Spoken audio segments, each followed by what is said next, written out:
I've been sitting on this story for a long time. I've been dealing with my own grief, understanding the mechanisms of what happened, trying to handle the fact that I probably will never get all of the answers that I deserve. And I'm ready to tell my story now. I'm ready to tell his story. I'm ready.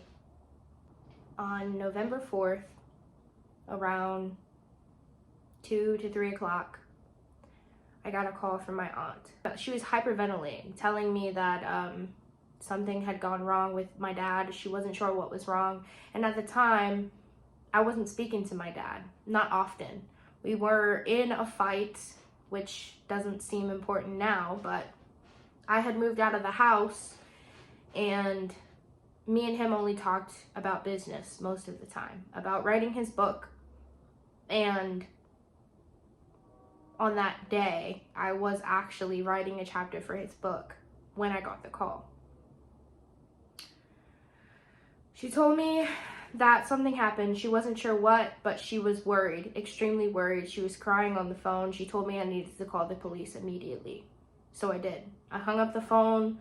I called the police. I didn't call 911 because I wasn't sure what was going on. And I honestly felt like she was blowing the situation out of proportion, when in reality, she was correct. I called the local police department and let them know I needed assistance checking on my dad to make sure that he was okay. When this happened, I initially expected nothing to go wrong. So they basically told me, okay, we'll check on him, just see if everything's fine. We'll do a wellness check and you can meet me there. So I agreed. And I hung up the phone and immediately got into my car and drove to my dad's house. My dad lived about 15 to 20 minutes away from me at the time. I lived in New Carlisle at the moment, and he lived in Dayton, a little bit next to Riverside and on Rangeley Avenue. As I made my way to his house, something changed inside of me.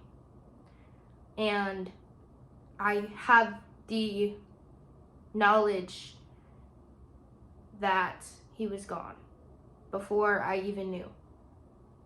As I was driving to get there, anxiety was racking my brain. I was speeding down the highway trying to get there on Route 4, I believe. I can't remember exactly, but when I got there, the police were there. There was 2 police officers, and they just asked me, hey, what's going on?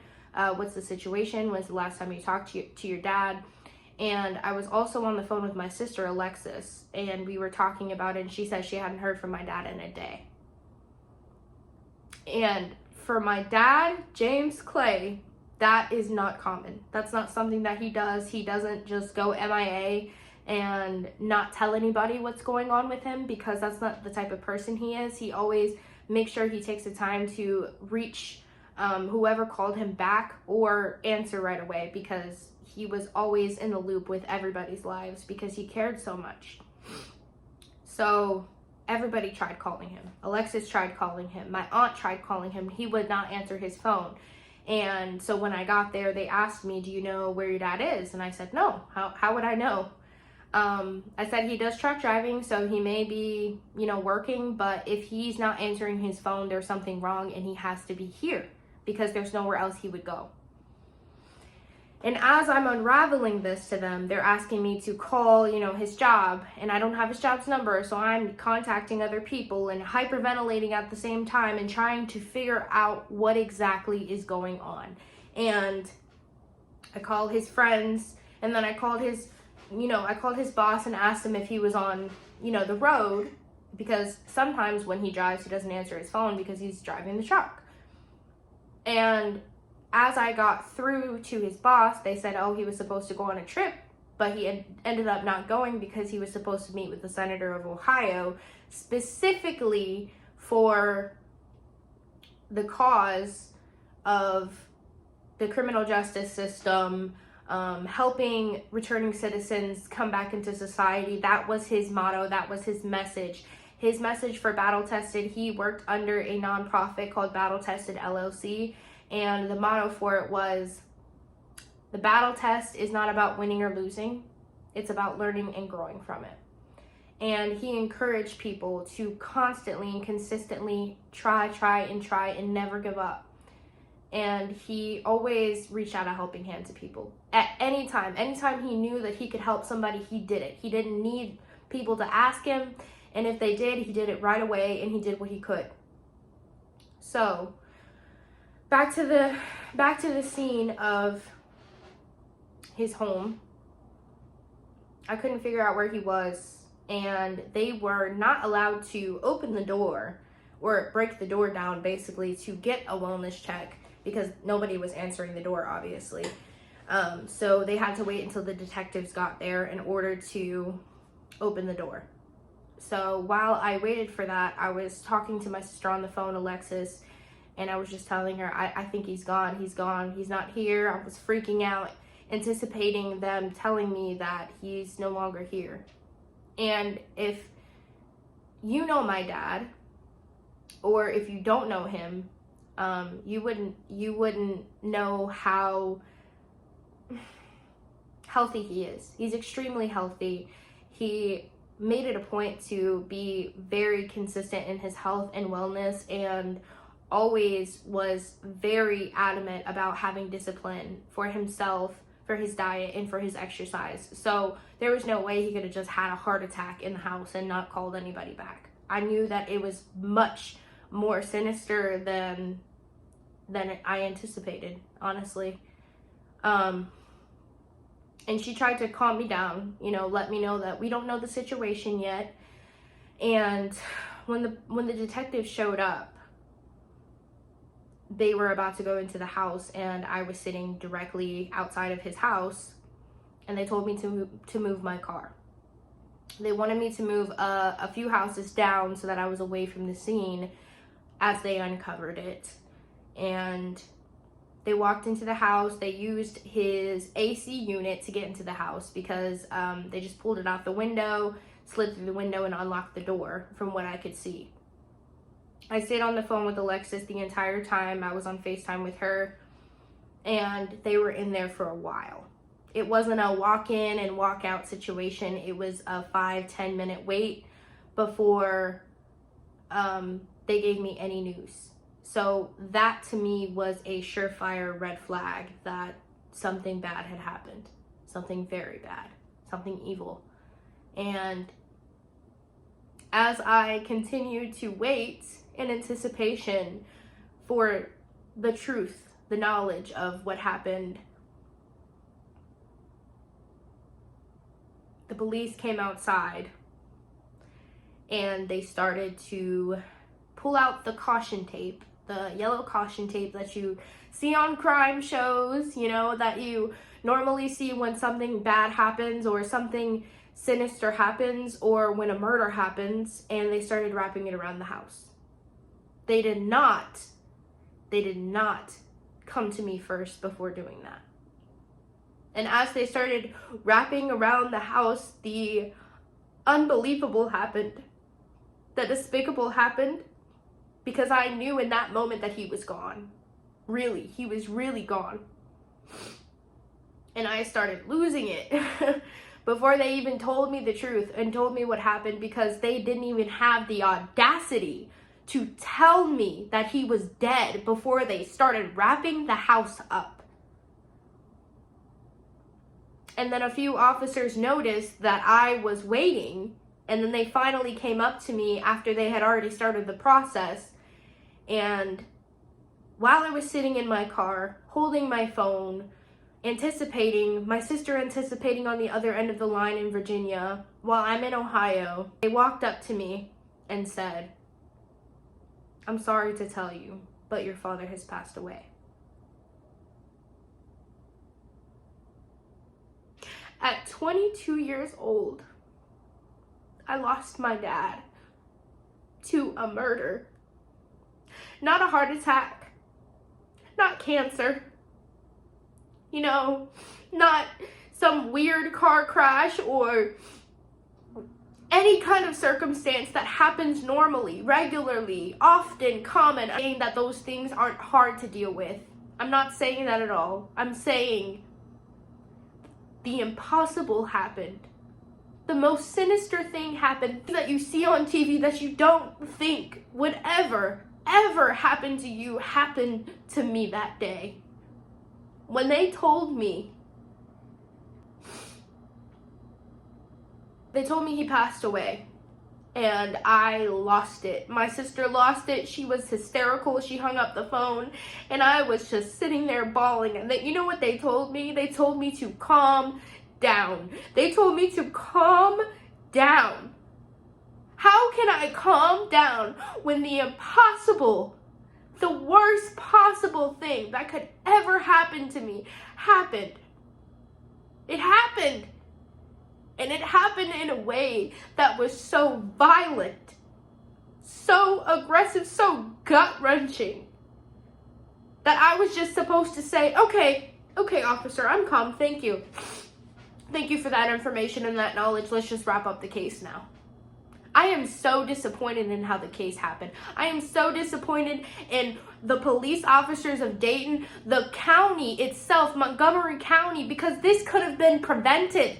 This could have been prevented because there was already allegations that Carolyn White was going to murder Angela Davis anyway. The police already had knowledge of that, but they couldn't lock her up. They couldn't lock her up for a couple of days to get her to calm down or put her in a mental facility. They couldn't do that. And because they did not take action before she did, my father lost his life. He lost his life because somebody was jealous. Over jealousy.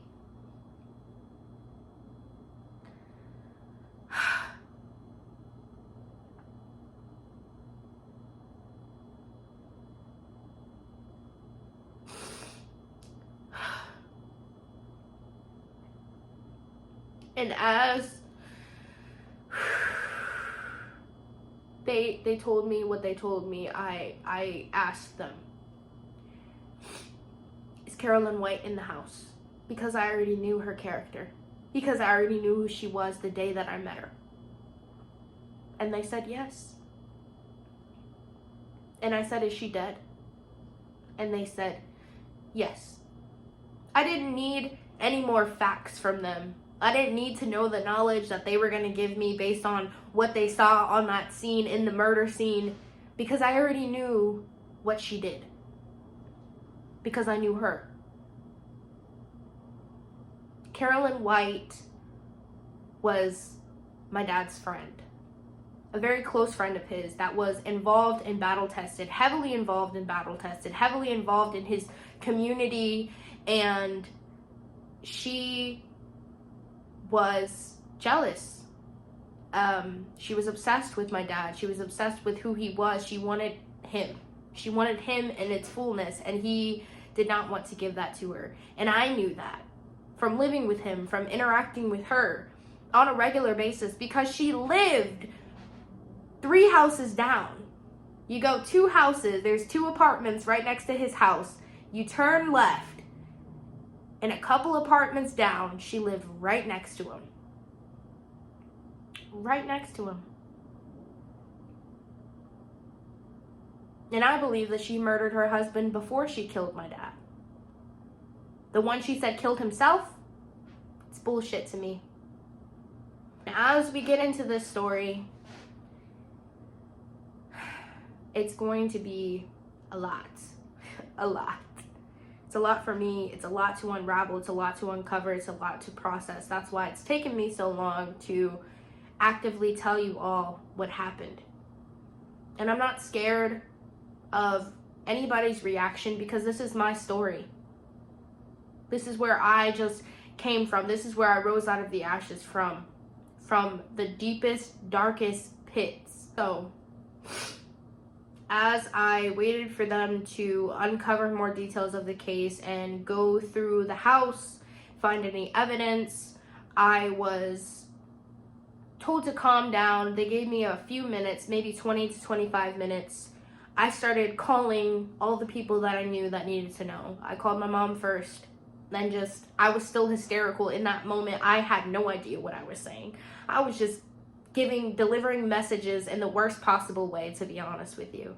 But I handled it the best way that I could in the situation. I called my mom. I told her, hey, I called my mom hysterical and just told her, Dad's dead. Dad's dead. Dad's dead.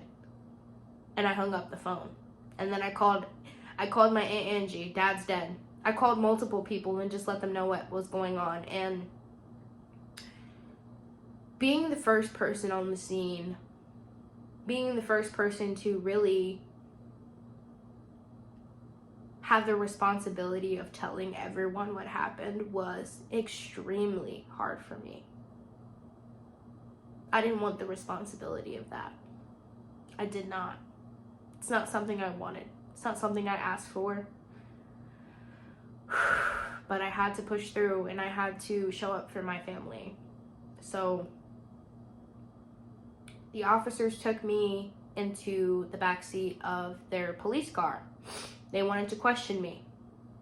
And of course, I had no problem doing so because I already knew what the situation was. They weren't sure what happened. They just knew that 2 people were dead in the office and they had to uncover the rest, which I already had the knowledge. So they asked me, when was the last time I was at the house? Do I know anybody that may have done this? Obviously, I already knew. And they just asked me questions. And I think they were maybe a little bit suspicious of me specifically because I made the call, which honestly pissed me off. The fact that they were asking me these questions directly after I just found out that he died felt very...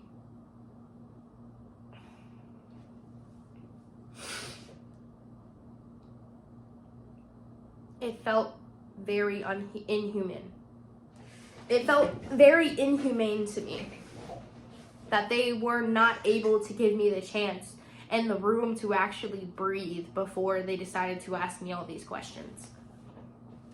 I was still the only one on the scene. My aunt was at work and she had to get there within a certain amount of time. My sister and my siblings, all of them, they were in Virginia.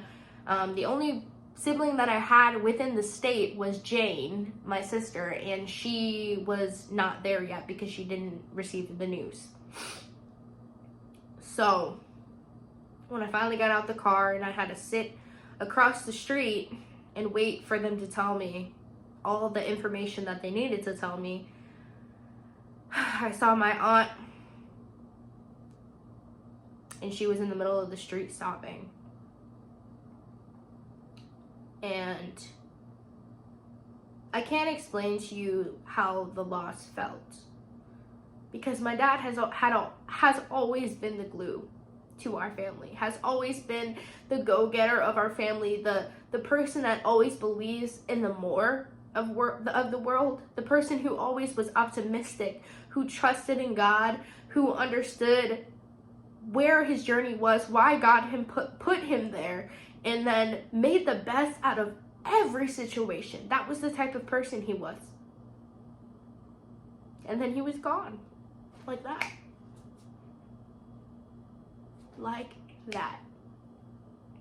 There were neighbors outside of the house wondering what's going on, asking me questions because I used to live there, wondering, why is there 5 police cars sitting outside of 1719 Rangley Avenue?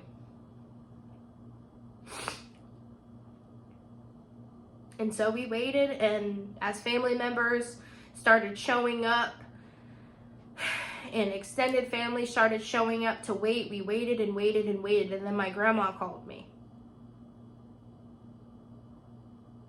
I didn't have the heart to tell her.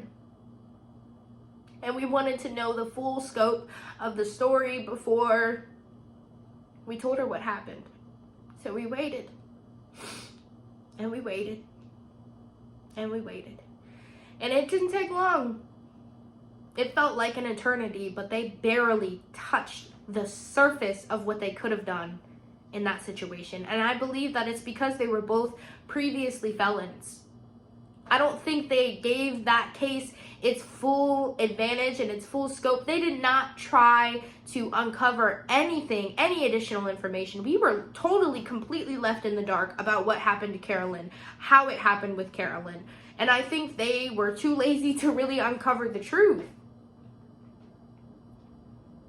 So they came outside. You know, they towed Carolyn's car. We found out that Carolyn's car was behind my dad's garage, and she had hidden the vehicle. And then we found out they towed her vehicle, and then the people came to collect their bodies, and we still hadn't heard anything. And then they walked up to us and let us know what was going on. I still have the recording of that. But what she said is, we believe that it was a murder-suicide. My question was, how? How did she kill him? How did she kill him? When my brain was processing all of this, it was more of I needed all of the knowledge to suck in, to understand the situation so I could have more control over it. And with all of these unknown answers, it really felt like I was standing in the middle of a battlefield with no weapons, because I had no knowledge of what happened. And trying to deal with something and let it sit with you and process it, the best way for me to do that was for me to have the knowledge and me to have the information so I could understand. I could understand the truth. I could understand where it came from. But there were no answers. Hardly at all. Hardly at all. And there was no justice. There was no justice. None. Zero. He did not deserve what he got. He did not deserve it. My dad was a lot of things. He wasn't a perfect man. Nobody's perfect. But he did not deserve to die that way. He didn't. She told us that it was a gunshot. A gunshot. And to my knowledge and my belief, this is my belief, this is not factual, he was killed the night before. November 3rd. The evening of November 3rd. That is my belief, is that she killed him that night. Because as we go back to what happened that night, Carolyn was at his house. She was already at his house. Then I know that from a witness, which is Angela Davis. Angela Davis told me that he was at her house. She was at his house that night. She tried to get into the house and she couldn't. So to my knowledge, that's when he died. That's when she killed him. And when they told me it was a gun, I was surprised, because we knew our neighbors. We knew who they were. We were very well acquainted with them. They loved my dad, especially the neighbor to our right. And I was surprised nobody had heard anything. And it got me wondering, like, did she use a silencer? Because before they had told me it was a gunshot, I was wondering, did she stab him? How did she stab him? My dad was a very strong person, a strong man. There was no way she could have just killed him head on or straightforward. So I knew that she had to use the element of surprise to her advantage. And once they told us everything that happened and they packed up and left, most of my family was there at that point, but they all left to go tell my grandma what happened. They gave me the keys to the house, the detective did, and I proceeded to go into the house with my sister, Jane, and my ex. As I walked into the house, it immediately smelled like, it was the worst smell I've ever smelled in my entire life. It smelled like old rotting flesh. And I don't know if you've ever smelled that smell, but it's horrific. It's horrific. And to know that that rotting flesh was my dad,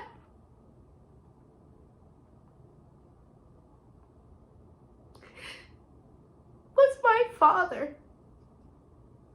That smell came from my dad. It was horrible. It was horrible. It was horrible.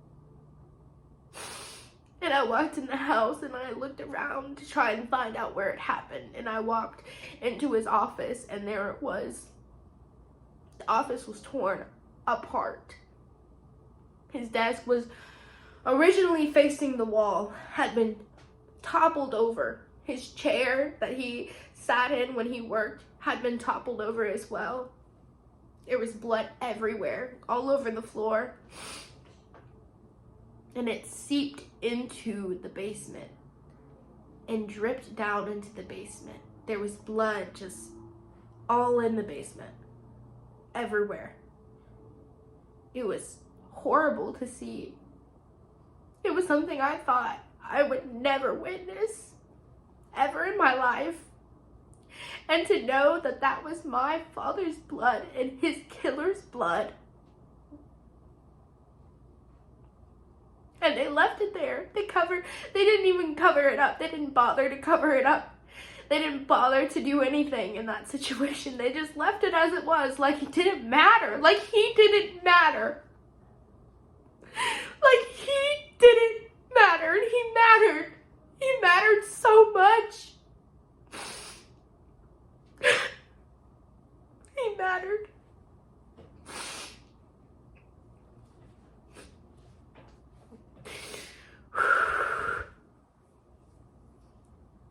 He mattered.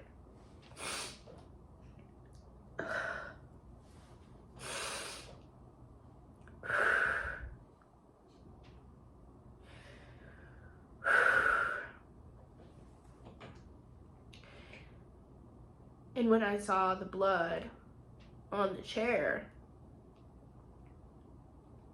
it was dripping down the chair. I mean dripping. I mean all down the chair. I thought maybe she shot him in the inappropriate spot, you know, in the penis. Maybe she shot him there first. I wasn't sure. I was literally like trying to investigate the situation as if I was a detective because they didn't give us any answers. Any answers. And to see that had been fully ingrained into my brain. I mean, I've had nightmares about the things that I've seen because it was just so freaking horrific. It was so horrific. And it felt like my responsibility to get everything together. I found his wallet, you know, I had to give his credit card back to his job. I had to, you know, let everybody know, continue texting everybody, making a GoFundMe, all of these things I felt responsible to do because I was the first one, you know, in the situation, and it just felt like I needed something to do. I needed something to do because my mind could not rest from what happened. I could not rest. So we got everything together and we agreed to leave the house until my sister, Alexis, James, Sequoia got to Ohio. They all lived in Virginia at the time, and they still live there now. So my sister, James, my sister, Alexis, my brother, James, my brother-in-law's wife, they were all on their way. They'd be there. They told me I'd be there at 5 a.m. And I said, okay, I'm waiting on you. So I went back home and I tried to process and calm down and figure out what to do next. And I tried to sleep and I couldn't sleep. I woke back up at 3 a.m. Well, I got out of bed at 3 a.m. after I tried to sleep, took a shower, and then I went back to the house on my own. And I felt almost scared to go back into the house. That house was a representation to me of peace because my dad lived there. Because every time I went there, I felt peace.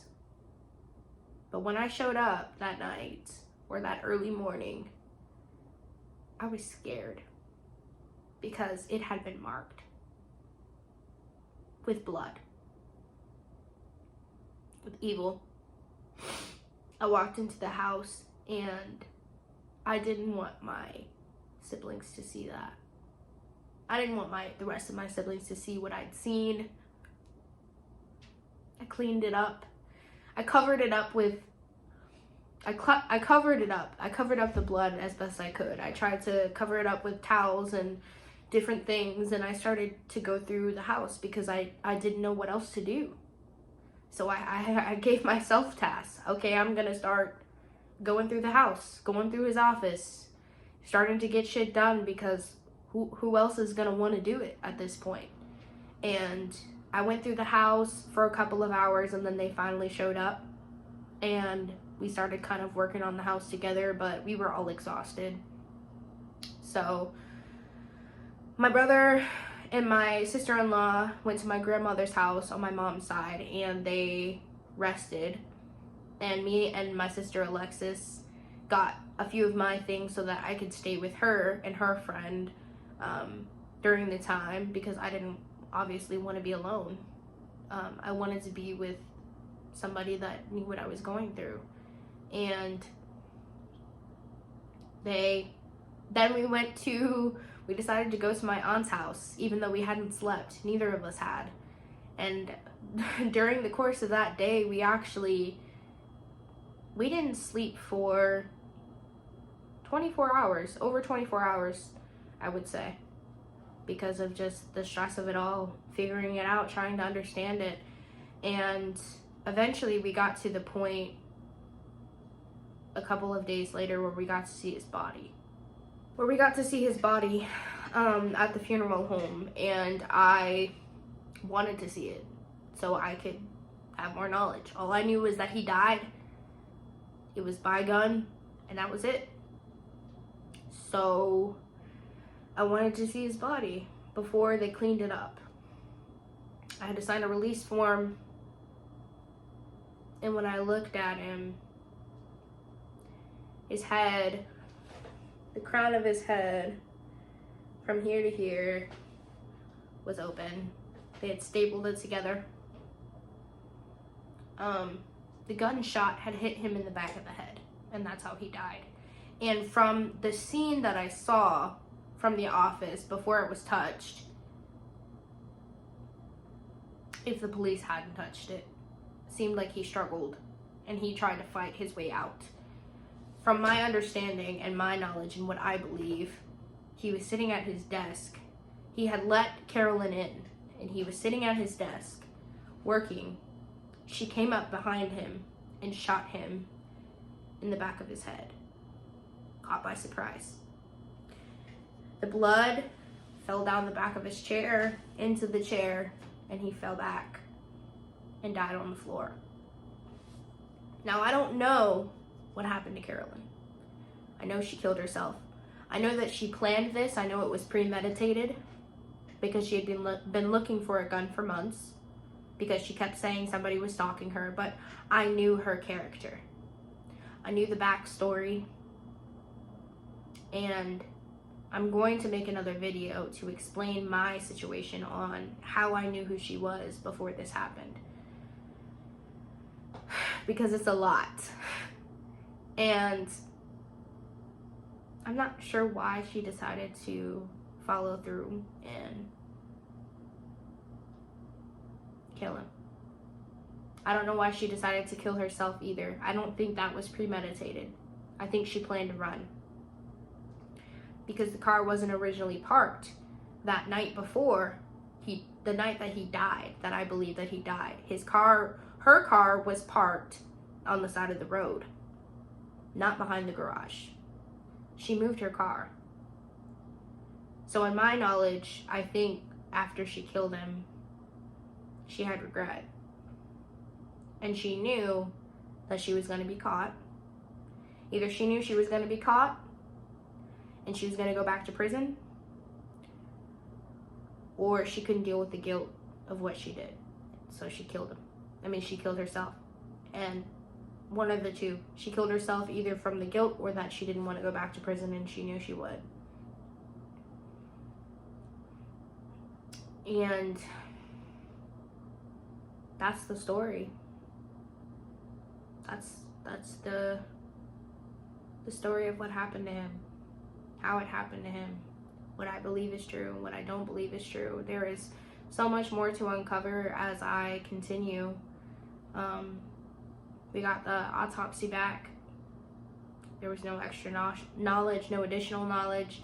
The detectives went through my dad's phone, couldn't find any information or evidence for anything additional. They have yet to give me back his laptop. They have not reached out to me. So I am very disappointed with Montgomery County Police and the Dayton Police specifically for bypassing my dad's case as if he didn't matter, because it's their job to protect us, and they didn't do that in this situation.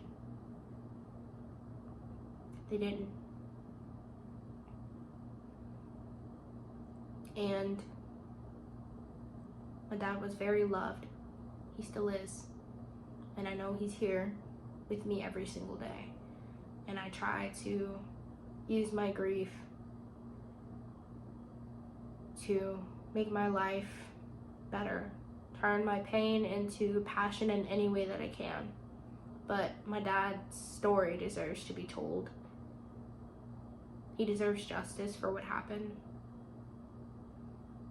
And I'm going to get that for him every single day. He will not die in vain. I won't allow it. Thank you for listening to his story. Thank you for listening to mine.